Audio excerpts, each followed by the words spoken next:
आज इस देश के अंदर इस तरीके की हरकतें हो रही हैं। अगर आप इंटरनेशनल लेवल पे देखेंगे, जो आज इस देश में हो रहा है कि एक लड़की नौकरी करने के लिए जाती है और उसको पानी के अंदर फेंक दिया जाता है, ठीक है, उसके मनचाही चीज़ें वो नहीं करती है। 18 साल की लड़की को आप क्या समझते हो यार? एक स्कूल से निकल के वो बेचारी नौकरी करने के लिए गई है क्योंकि उसके घर में मोदी की महंगाई की वजह से रोटी पानी ढंग से नहीं चल रहा था, वो काम करने गई है। कौन लड़की चाहती है कि वो इस तरीके से लोकल रिजॉर्ट्स में काम करे? एक पढ़ी लिखी लड़की, 88% उस लड़की के आए थे। कौन चाहता है इस तरीके से? सब एक सम्मानजनक नौकरी चाहते हैं। लेकिन नरेंद्र मोदी ने लड़कियों के लिए कोई आरक्षण नहीं रखा नौकरियों के अंदर ताकि वो लड़कियां स्ट्रांग हो पाएं। और ये फेलियर है नरेंद्र मोदी का। शर्म आनी चाहिए नरेंद्र मोदी को एज अ प्राइम मिनिस्टर कि आपने 8 साल के अंदर कोई भी इस तरीके का प्रावधान, कोई भी इस तरीके का कि वुमेन को कुछ मिलना चाहिए, हर तरीके की, हर कास्ट की आप बात करते हैं, सबकी आप बात करते हैं, लेकिन महिलाओं के लिए सिर्फ एक नारा निकल जाता है, बेटी पढ़ाओ बेटी बचाओ। कहाँ बचाएं बेटी?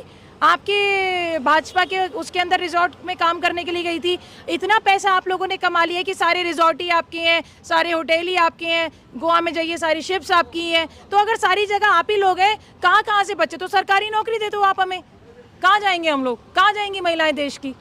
लेकिन रेप की पुष्टि नहीं हुई है और अब आप बुलडोजर भी चल गया है। देखिए, ये सारी की सारी जितनी भी संस्थाएं हैं, इन्होंने अपने हाथ के अंदर अपने हाथ में रखी हुई हैं। इनको पता है कि वो इनके भाजपा का है, ठीक है, चाहे वो ईवीएम मशीन हो, चाहे वो ईडी हो, चाहे वो सीबीआई हो। तो हम तो इन सब संस्थाओं से एक ही चीज़ रिक्वेस्ट करेंगे आपके चैनल के माध्यम से कि प्लीज़, वो किसी की बेटी थी, किसी की बहन थी, उसके लिए, इंसाफ के लिए इन लोगों के प्रेशर में आके वो लोग कोई ऐसा काम ना करें। उसकी आत्मा को तभी शांति मिलेगी जब इन लोगों को फांसी मिलेगी। मैम, लेकिन फांसी कैसे मिलेगी? अब क्या बुलडोजर से उन्होंने कहा न्याय मिल गया है, मुआवजा भी मिलने जा रहा है। इनकी बुलडोजर चली है, अभी कलम कहाँ चली है? इन्होंने तो अपनी बुलडोजर चला दी, अपनी लोकल पुलिस को भेज के, अपने प्रशासन को भेज के। पुष्कर सिंह धामी जी ने अपने सर से ऊपर भार उतार दिया। अब होम मिनिस्टर जवाब देना उस चीज़ का। वो क्यों नहीं बाहर निकल के आता है? क्यों नहीं उत्तराखंड की बेटी के बारे में सोचता है? वोट मांगने के लिए तो आप बहुत बड़ी बड़ी ह्यूज रैलीज करते हो और वोट मांगने के लिए तो जाते हो। इस लड़की को बचाने के लिए आप क्यों नहीं जाते? 5 ही लाख रुपए तो खर्च हो जाएगा ना आपके सिस्टम से जाने में। वहाँ पे चले जाओ, एक बार देख कर तो आओ कि किसी की बेटी मरी है। आपके बच्चे तो घूमते हैं गाड़ियों के अंदर, आपका बेटा तो बीसीसीआई का वहाँ प्रेसिडेंट बना बैठा है, वो लोग ले मजे। और ये बेचारी 10,000 रुपए की नौकरी जिसमें उसको पहली सैलरी भी नहीं मिली थी, क्या सपने लेकर वो गई होगी? अरे शर्म आनी चाहिए ऐसे हमारे होम मिनिस्टर को। अपनी गद्दी से उतर जाना चाहिए उसको, अगर वो महिला सम्मान की बात नहीं कर सकता। स्मृति ईरानी जी का सबसे बड़ा अभी लेटेस्ट एग्जांपल था सिली सोल बार, जो कि गोवा में चल रहा था, उनकी बेटी चला रही थी। भाई वो बार चला सकती हैं, किसी के घर की सभ्यता नहीं अलाउ करती बार चलाना या कोई गलत काम करना। वो एक्ट्रेस है, वो कर सकती हैं। हर किसी के, ये एक हमारा देश हिंदुस्तान है, इसको गलत तरीके से, गलत ट्रैक के ऊपर नरेंद्र मोदी जी ना लेकर जाएं, ठीक है। अगर कोई लड़की मेहनत से काम करके आगे बढ़ना चाहती है तो उसको सपोर्ट करने के लिए कोई सपोर्ट सिस्टम बनाए नरेंद्र मोदी, ये हम इनसे रिक्वेस्ट करेंगे। को आगे नहीं बढ़ने दिया गया, आपके कैंडल मार्च को भी नहीं। आप देख सकते हैं किस तरीके से हम लोगों को रोका जा रहा है। और मैं इसमें इन लोगों की गलती नहीं बोलूंगी, ये बेचारे भी नौकरी कर रहे हैं, कल को इन लोगों को भी कहीं ना कहीं ट्रांसफर कर दिया जाएगा, तो ये बेचारे भी क्या करेंगे? ये हम लोगों को रोकते हैं। इनके हाथ में भी पावर नहीं है ना, असली पावर तो अमित शाह के पास है ना, असली तो वो पावरफुल है। और उसके ऊपर उनके जो सुपर बॉस हैं नरेंद्र मोदी जी, और वो सुपर बॉस नरेंद्र मोदी के भी और ऊपर है, जो देश की जनता की बात नहीं करना चाहते हैं। अडानी एंड अंबानीज जो 40 करोड़ का नेकलेस पहनते हैं, की तो सैलरी 40,000 रुपए भी नहीं थी, उसके बारे में कौन सोचेगा? तो इस देश में जागरूकता अभी आनी चाहिए कि इस देश की जनता के बारे में इनमें से कोई नहीं सोच रहा है। पार्टी से निकालने से क्या होगा? अरे भाई, वो देश की, सुनिए सुनिए सुनिए, वो एक लड़की है, वो एक महिला है, वो किसी पार्टी से बिलोंग नहीं करती है। आपके नेता ने वो हरकत करी, आपने उसको पार्टी से निकाल दिया, लेकिन उसको इंसाफ तक तो नहीं लेकर गए ना। एक मैसेज तो आपने महिलाओं के लिए नहीं दिया ना। कल को किसी और लड़की के साथ होगा, उसके लिए क्या क्या बचाव के लिए आप लोग क्या कर रहे हैं वहाँ पे? एक 19 साल की लड़की जो कि पढ़ लिख के अपना नौकरी करने के लिए जाती है एक नॉर्मल तरीके से, और वो आपकी बातों में ना आकर, भाजपा के प्रेशर में ना आकर गलत काम से दूर हटती है और आप उसको पानी में धकेल देते हैं। ये कहाँ का इंसाफ है पुष्कर धामी जी? क्यों नहीं आप सड़कों पे बैठ रहे हैं?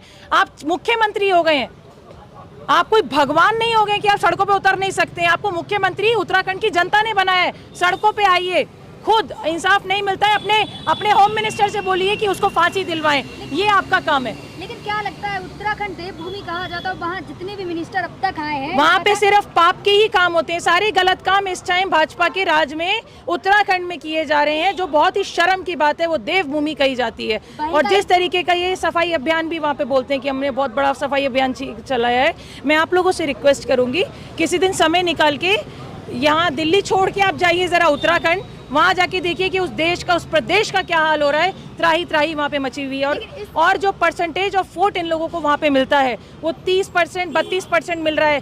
दैट मीन्स कि जो 70 अप्रॉक्सीमेटली 70% प्रतिशत जो जनता है वो उन लोगों से त्रस्त है, उन लोगों से परेशान है। और उसका ये अब रिजल्ट आप देख रहे हैं किस तरीके से ये बाहर निकल के आए, एक लड़की के सपनों को चूर चूर कर दिया। कि रिसोर्ट में उस दिन कोई वीआईपी आने वाला था, तो क्या लगता है कौन हो सकता है वीआईपी? देखिए वीआईपी तो ये सारे ही इस टाइम भाजपा में जितने लोग हैं सब वीआईपी ही हैं। वीआईपी कल्चर ही फॉलो हो रहा है। 10 गाड़ी आगे 10 गाड़ी पीछे, आम जनता परेशान हो रही है। 15 करोड़ युवा यहाँ पे परेशान है।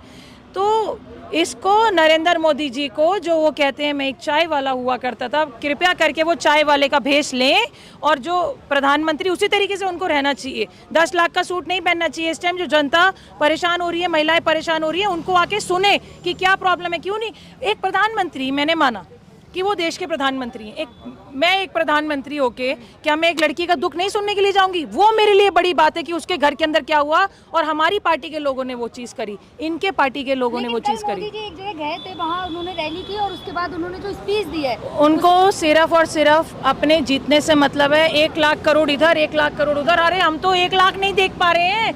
1 लाख करोड़ 50-50 हजार करोड़ की ट्रांजैक्शन वो लोग कर रहे हैं अडानी अंबानी के साथ। उनको मतलब ही नहीं है। बेटी पढ़ाओ बेटी बचाओ वाला, अभी तो पटाओ बोल सकते हैं। बेटी पढ़ाओ और बेटी पटाओ, मतलब कि भाजपा के अंदर पटाके भेज दो। तो ये सब अब देश के अंदर नहीं चलेगा। अपने नेताओं को समझा दीजिए बहुत अच्छे तरीके से कि देश अब चुप नहीं बैठेगा। जो अंकिता भंडारी के साथ किया है ना, वो इंसाफ हम लेकर रहेंगे।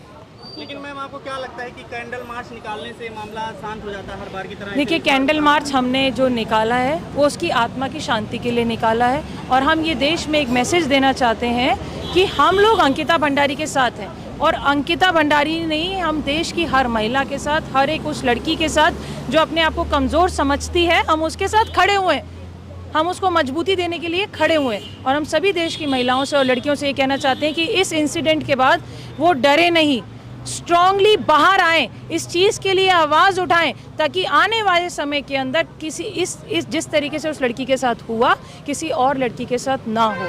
ये बहुत ही शर्म की बात है साथियों। इसमें भी बहुत ही शर्म की ये भी एक बहुत बड़ी शर्म की बात है कि आप लोगों के माध्यम से तो हम बता देते हैं, लोकल यूट्यूब चैनल्स के जो छोटे छोटे हमारे चैनल्स हैं, जो अपनी नौकरियाँ, अच्छी अच्छी नौकरियाँ छोड़ के मीडिया हाउसेस से खुद अपने कर रहे हैं ताकि सच्चाई को सामने लेकर आ पाएँ। लेकिन जो वहाँ पे बड़े बड़े एंकर्स इस टाइम काम कर रहे हैं, वो इस चीज़ को, इस खबर को ज़्यादा से ज़्यादा कोशिश करते हैं छुपाने की। तो आज ईडी, सीबीआई या और अदर बड़ी एजेंसीज, मीडिया जो सच दिखा सकती है, उन्हीं को खरीद लिया गया है। उन्होंने किसने खरीदा है उनको? अडानी ने एनडीटीवी में 29% का शेयर ले लिया। तो जब सारी जगह यही लोग घुस जाएंगे तो जो देश में मीडिया का काम है वो कहाँ से सच सामने लाके कौन करेगा? फिर वो फंस रहे हैं ना हम लोग इस जगह पे। तो मैं आप लोगों का भी धन्यवाद करना चाहूँगी कि आप लोग इस चीज़ को आगे लेकर आते हैं। Thank you so much. खबरों में बने रहने के लिए फोरम 4 को सब्सक्राइब करें और नोटिफिकेशन पाने के लिए बेल आइकन दबाएं।